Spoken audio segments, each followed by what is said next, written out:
Depending on the specific version of the Puma Future, it's either been one of my favorite boots to wear or one of the biggest train wrecks that I've ever put on my feet. And that may sound harsh, but honestly, the 19.1 and the 4.1 have not aged well. The 2.1, however, a boot I enjoyed at the time that I still think's good, and the current iteration, or the last two, considering they're basically the same, the 5.1 and 6.1 are really great football boots that I enjoy a lot and I go to very, very regularly. So Puma have taken one of my favorite boots and they have given it an entire update. This is a full update. Everything is new and it's the first time they've done that to the Future. So the question is it great or is it another flaming train wreck?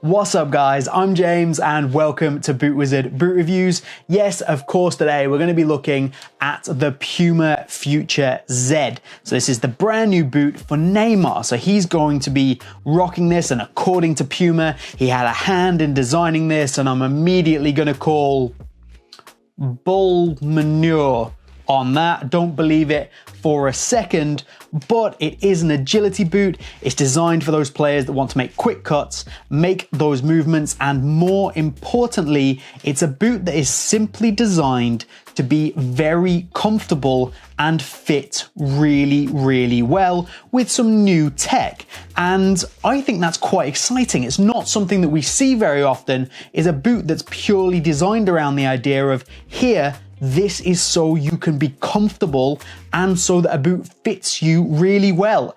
As important as that is, it's sometimes crazy overlooked. And Puma have put a lot of work into making sure that this does work. So does it actually work, I suppose is the question. Well, remember to like the video, get subscribed to the channel to pick up all of my future reviews. And if you haven't done already, check out patreon.com/BootWizard, where you can help support the channel. I have to give a huge shout out to Vic, who is one of our Patreons, and we're dedicating this video to you. Let's get into it and have a look at the new upper on the Puma Future Z.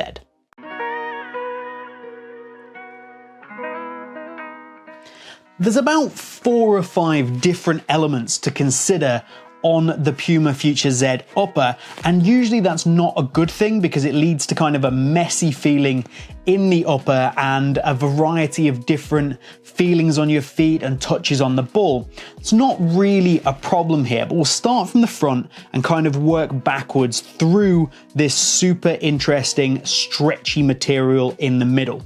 So the front is the first part where we see a big departure from the previous Puma Future Z, because the front of the boot here is not actually knit. So previously, the whole Puma Future has basically been Evo knit, especially in the more recent generations.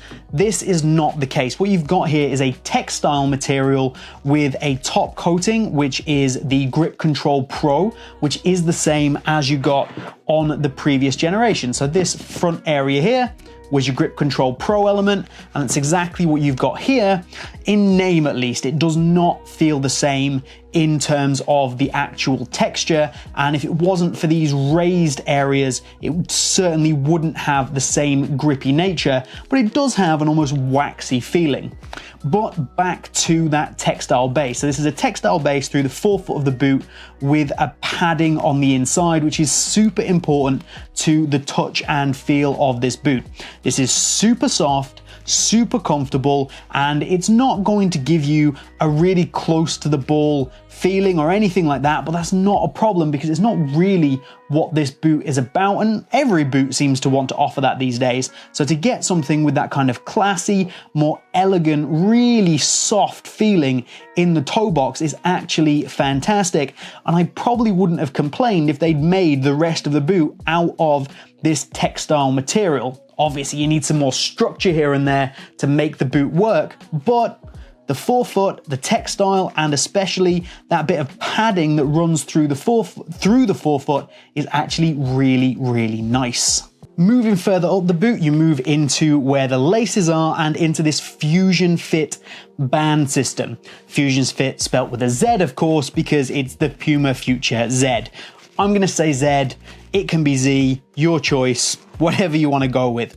But firstly, lacing holes, of course, as you can see, there are standard lacing holes with a big old gap here where the Fusion Fit basically takes over. This is significantly different to what you got previously from the Puma Future, because the Future has always been about the net fit lacing system. And while that has changed drastically over the course of the lifetime of the Future, it's always been there. And it's not anymore. We've had it completely replaced. Now, it became a bit redundant towards the end of the Future 5.1 and 6.1. It didn't do a great deal, so I'm not too upset that it has gone now. Instead, as I say, you get this Fusion Fit, which is this stretchy area that runs through the middle of the boot. Now, you may look at this and the way that it's constructed, literally running from the sole plate all the way around into the other side, and think that this, in order for this to work, it either has to be super, super tight, or it is basically going to be a complete failure and give you no stability through the midfoot of the boot, and it's going to be a complete disconnect from the forefoot and the heel. Now, that's not the case, because there is a good amount of stability built into the boot. Some of that comes from this coating that's through here, and some of it comes from the fact that there is a liner on the inside that runs to about the same level, which provides structure. The top is exposed and there's nothing on the underside of that on the inside, but there is structure on the underside of this area on here and here as well.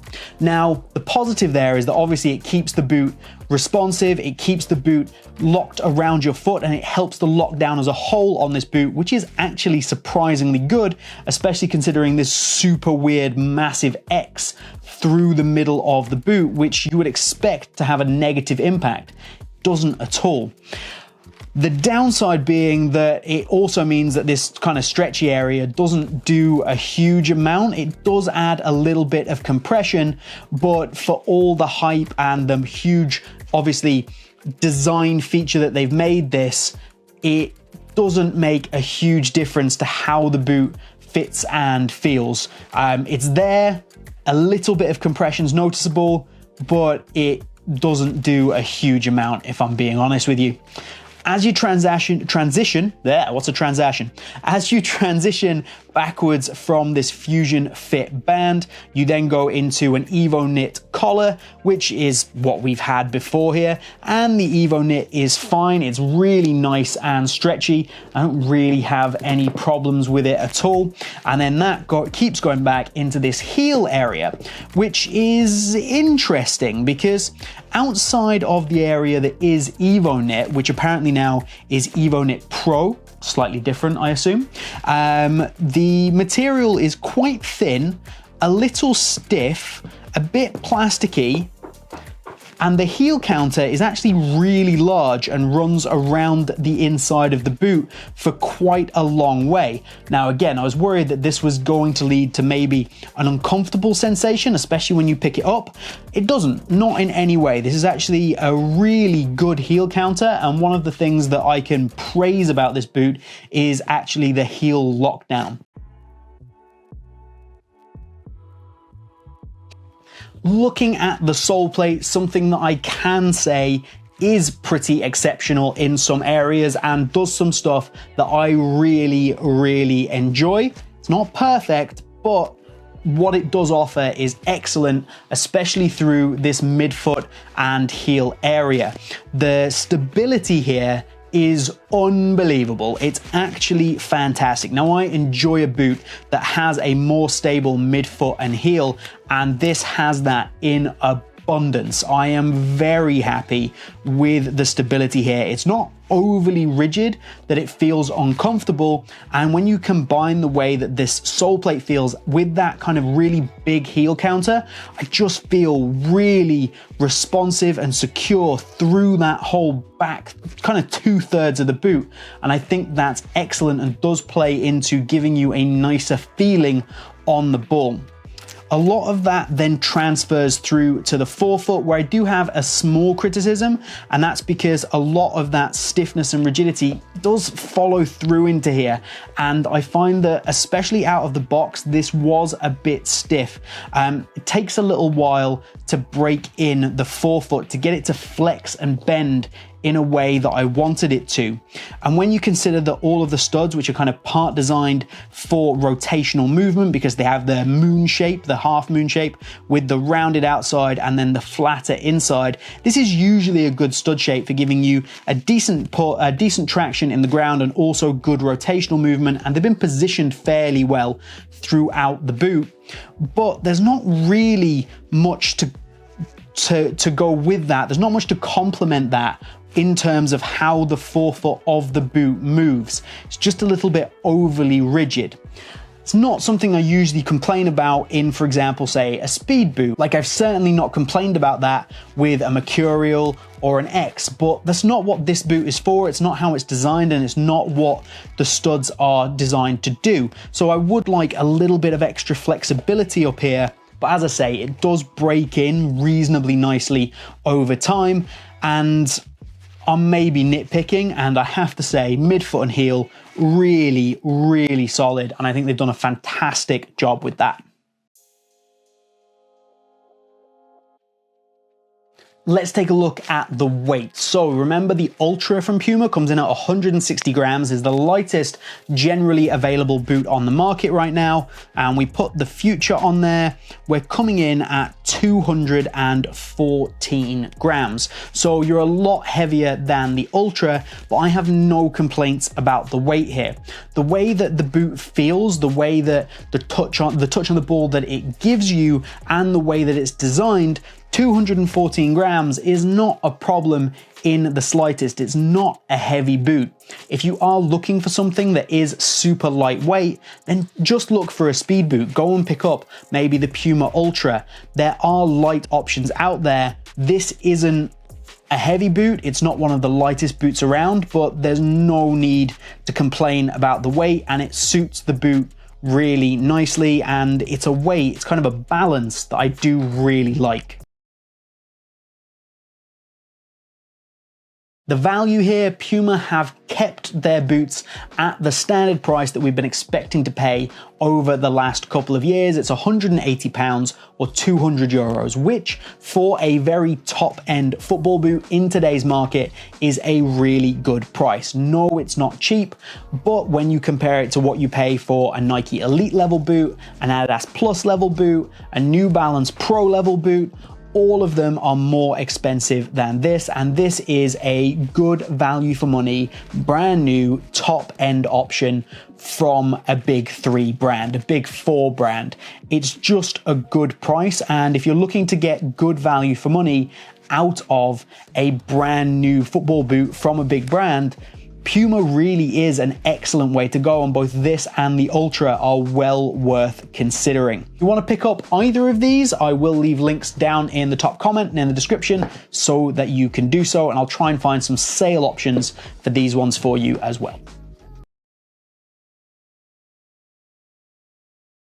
In terms of the actual fit, these are definitely narrower than what you got previously from the Puma Future. It's really easy to see when you put them side by side that the old Puma Future is a lot wider and much more accommodating. Now, of course, you can argue that kind of narrowing that down is not a bad thing, just because it gives you a slightly tighter fit, and that in turn usually means that the boot wraps around your foot a little nicer, you get a better performance out of it.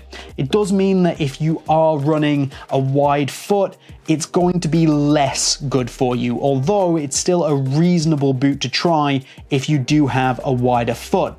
However, in terms of sizing, Puma seem to, for me at least, be a little bit all over the place, and these particular boots do run long in my opinion. They run so long that I would advise going down half a size in them. They're definitely longer than their previous counterparts in the Future 5.1, and down half a size is absolutely my recommendation here. If you do have a particularly wide foot, or you want a little bit more room in your boots, true to size should just about work out for you, because if I'm being honest, it's probably slightly under half a size that they do run long, but without question, these do run long. Aside from the sizing, what is the fit and comfort like? Now, as I said earlier, this is a whole boot designed around giving you an excellent fit and a comfortable feeling. But having something designed around this idea and actually delivering it are two very different things sometimes. I think they've achieved it in some areas and not so much in others. We'll start with something that I don't particularly like, and it is this Fusion Fit band. And I don't like it for two reasons. One, it doesn't really do a great deal. It's not providing me with a sufficient enough amount of lockdown or even compression for it to be worth being there. It does a good enough job to mean that you don't need the extra lace holes, but I could have just had extra lace holes. So in that sense, it's kind of just a little bit disappointing. Now, what it does do is it does give a little bit of extra compression, which means it does something, but all that does for me is it leads to the midfoot feeling a bit tighter, which leads to the forefoot feeling that bit wider, which leads to the boot as a whole feeling a little bit unbalanced on feet. And then because they have put this Fusion Fit in and they don't obviously want to make it so that it just crushes down on your feet for it to work, they've added structure so that it doesn't have to do that and it's just a nice stretchy bit of compression. As I say, not that impressive, but what that does with this area here and on the other side where they've added the internal liner and the stiffer plastic outer, it leaves the boot feeling a little more plasticky in this particular area, both instep and on the lateral side here, which is a bit disappointing, especially when you compare it to what you get in the front of the boot, which is very, very soft, very, very pliable, and that plasticky feeling's kind of taken away. So I also don't love that. Again, as I said previously, I think the heel lockdown here is actually very good. And on the whole, despite me giving the boot these criticisms, it's actually pretty comfortable and the fit isn't bad. Now, I do prefer the fit and comfort in the previous generation. This one's just not consistent enough for me, and the change in kind of shape or feeling through the boot is a little bit weird. This middle section, this Fusion Fit, can feel almost too loose and too tight at different points depending on what you're doing, and I think the boot would have just been better off without it. It doesn't do enough to justify being there and it causes its own problems. However, as I say, I'm being very critical here and I don't want that to come across like this isn't a good football boot. I still think it's a very comfortable football boot, but not as much as the previous generation. That's kind of important to note when we are looking at an update here. Let me know what you think down in the comments. Are you likely to pick up a pair? Is there anything about this that does really excite you or really disappoint you? Do remember to hit the like button so that I know that you like this review and it means I can make more, and the wonderful YouTube algorithm means more people see my videos, which is super important to keep the channel going. And casual segue, something that is also really important to keep the channel going are our Patreons. If you do or can support the channel, then please head over to patreon.com/BootWizard, where you can check out what you can get there, what we do there, and how you can help out BootWizard. But that's all from me here today. Have a good one, and we'll see you soon. Subscribe. Did I say that? Do that too.